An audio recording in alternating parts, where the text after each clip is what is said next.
ndabasuhuje yemwe mbaye nikaze mugenda tubana umunsi ku wundi tuganira ku nkuru zigiye zitandukanye zibanamo iz'ubuzima n'ubuvuzi muri rusange. Mu ashize twakoze inkuru y'igisambo kibye nyirabuja akayabo k'amafaranga, muganga aza kuzoguruza ayo mafaranga.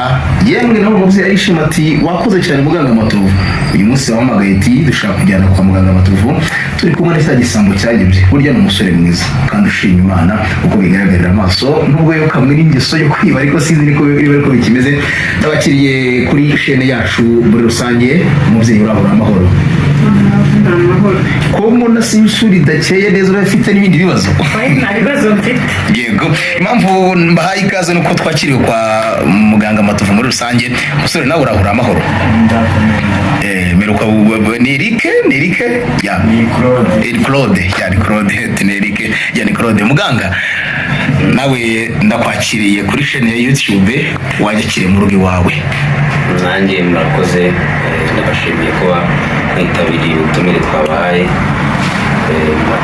Yego, reka n'ubundi umubyeyi we tuga ndi bwibandeho cyane. Turahangaha giwe nawe na Claude ndetse na muganga, ariko ntago twe tuzi nyamukuru ikitumye tuba turahangaha. Yarakomeje arakora duheruka waramwirukanye wa munsi batandukanye, bigaragara ko adashobora kuba yaba mu rugo iwawe. Byagenze gute ku buryo uyu munsi noneho uri kumwe na Claude kandi mbona arimo araseka nawe urimo uraseka?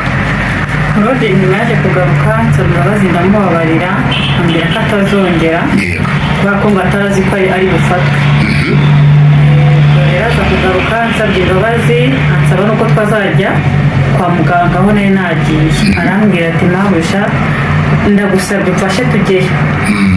Nawe musaba imbabazi kuko wabashije kumbabarira. Yego, rero niyo mpamvu twari tuje kwa muganga rero Matovu ngo tumushimire. Yego. Okay, Claude, watewe ubwoba yuko muganga n'ubundi yakomeza agakurikirana ibyo wakoze bitari byiza? Yego, ntabwo bitagutera ubwoba kuko kuri uriya munsi ntabwo byari binyobeye, nari meze nabi cyane.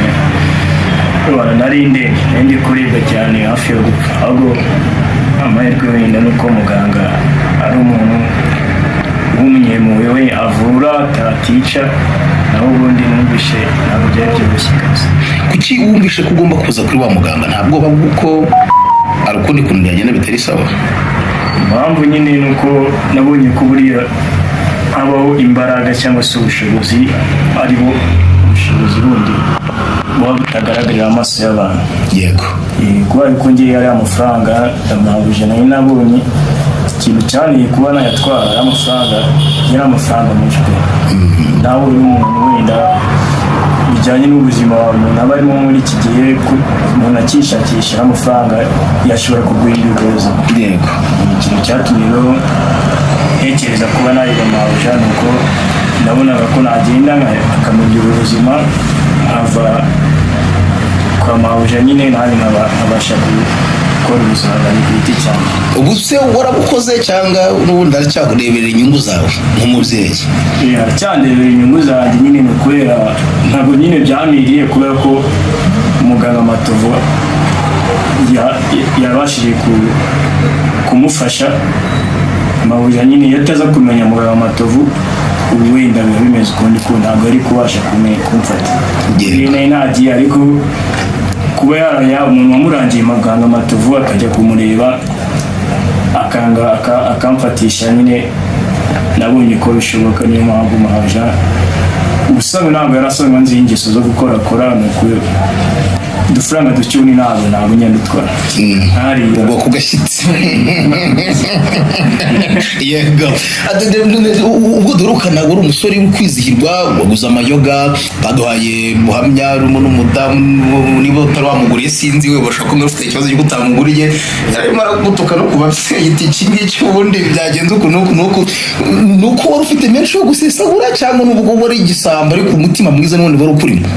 Birumvikana nyine amafaranga nta cyangwa ugiye kwiyemera menshi, nari nyabonye nyine ndavuga reka ngera ahantu mu bantu nsanga n'abavandimwe twari tuziranye, bafatira akantu nyine nanjye nsoma akantu biza kubanya nyine ubona iyo umuntu asomye akantu arizihirwa nyine ngurira n'abandi bavandimwe bari bahari niko mwasanze